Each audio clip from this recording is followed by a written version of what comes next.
His name's Drew Magary. You see him all the time on Twitter as well. Very, very funny guy if you follow him on Twitter. Drew, it's Ross Tucker filling in for Dan today on the Dan Patrick Show. Really appreciate the time. Thanks for hopping aboard. Yeah, hey, you played me in with Wilkins. That's no Alanis Morissette or Bieber. That's a little more alt for you. Nice. See, that was not my choice. That's Seton. He knows way more about music than I do. I could tell if you were going Alanis and Bieber, you probably weren't listening to like Wilco's first album.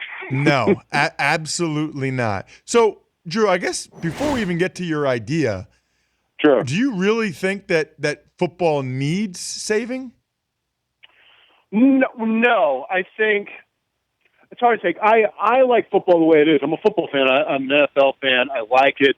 I know it's dangerous, but in terms of the NFL, I think we know so much now. In terms of consenting adults and stuff like that, if you're 22 and you want to play football and bash your brains in, it's fine with me.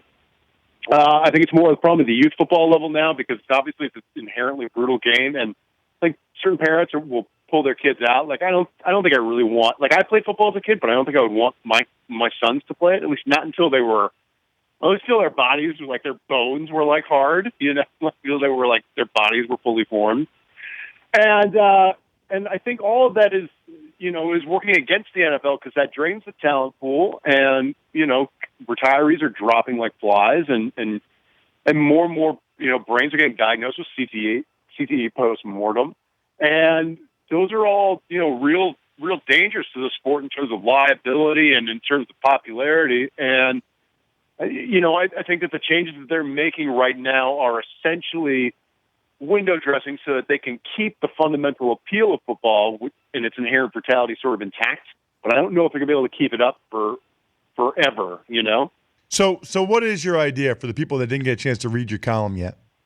Well, I just think that I thought, to me, one of the things that you can do to make football safer is to get rid of pads and helmets. And because then essentially, because you and I both played football, when you put on the pads and the helmets, the first thing you want to do is go bash into somebody, right? Because you got this cool covering, and it's like there's something that just unlocks in your brain where you feel like you can smash into people, and it doesn't hurt as much, right? It doesn't hurt as much now, so I don't feel any sort of lasting harm. I don't feel the CTE coming on 50 years from now, right?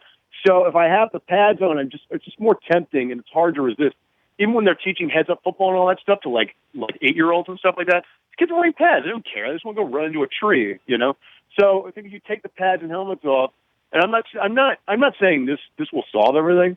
I'm saying that it's one sort of fundamental change to the sport that they could consider making that they never will because football is so heavily invested in the iconic status of helmets and shoulder pads. Does that make sense? Yeah, look, I mean, how many times has an international guy become an NFL player and said that they wanted to be an American football warrior?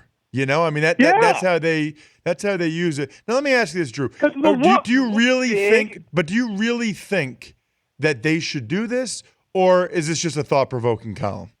I think it's something they should experiment with. I think if the NFL was legitimately serious about making the game safer, which I don't think they are, I think that they would have to consider really radical changes to the sport, because what they're doing right now is they're making these sort of little rule changes year by year and trying to enforce stuff. And to me, it's not really working. And in fact, how many times have you heard people complain about the officiating because the officials don't know the rules because they change year to year, sloppy play, defenders who don't quite know what to do, so they miss a tackle because they don't know whether or not they're about to make an illegal hit or not. And all of that is affecting gameplay, and to me, not significantly impacting the inherent brutality of the sport that might hurt it in the long run. It's interesting. We're talking with Drew Magary. He's a columnist for Deadspin that wrote a column about potentially removing helmets and shoulder pads from football to make it safer. Obviously, they don't have either in rugby, and there's a lot of similarities between the sport. I think the biggest thing that they would need to take away, Drew, that I've thought about would be, face masks. And potentially even go back to leather helmets. And people think I'm joking when I say that, but the face mask is really the big one. Now, I don't know how that helps you at the lower levels because I think my mom would have been horrified by the idea of my beautiful face getting Someone just messed up. raking your face. Yeah, I don't think my mom would have. How funny is that? That there's probably a bunch of moms out there that would be more concerned about their babies' faces than their babies' brains. But that's Well, kind of because you how can they look see at it, it. you know? Yeah, but I honestly, my grandpa who played back in the leather helmet era, he said that all the time that they should get rid of the face masks or go back to leather helmets. I don't think they'll ever do that, but I do think that it would do wonders Well, that's for just head it. trauma. For head It's trauma. that's just it. There's some sort of radical change they could probably make that would have some sort of impact, whether it's leather helmets or like wrestling headgear or some sort of equipment change that sort of fundamentally altered, sort of the mindset while you're playing. That just makes your instinct to be more protective of your body, right? But they won't ever do that because football is helmets and shoulder pads. That's the look of it, and that's the brand. And like when you see helmets, you see helmets on the draft tables, you see helmets, in the graphics and stuff like that. That helmet, the look of it with the face mask, as much as they change it, it's still iconic, and that's still what people identify as football. And if you change it in any significant way, if you get rid of it, or if you change it to something that looks like, I don't know, earmuffs or something like that, then something in the viewer snaps, and it's not the same sport to them anymore.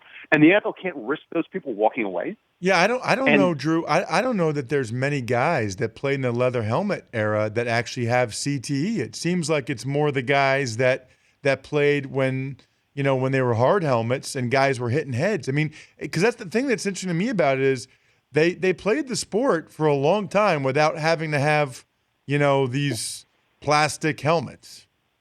right. So the sport can be played without it.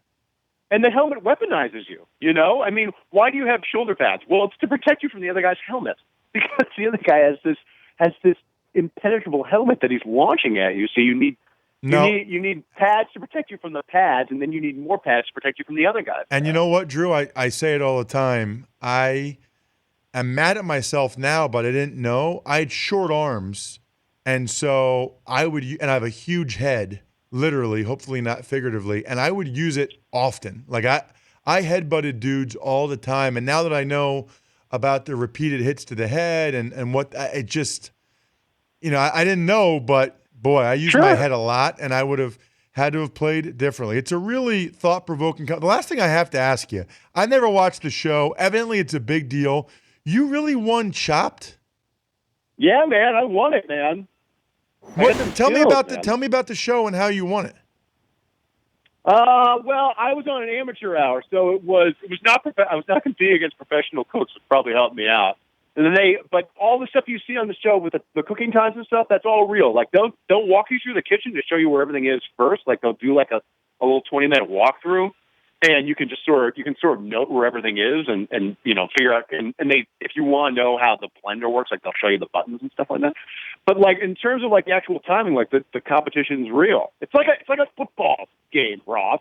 Very competitive. Nice. Well, congratulations, and I really like this column. I don't know about getting rid of shoulder pads and going all the way there, having nothing on the head. But I think you're on to something here, and I think it's worth discussing. I'm really glad you came aboard. Thanks so much.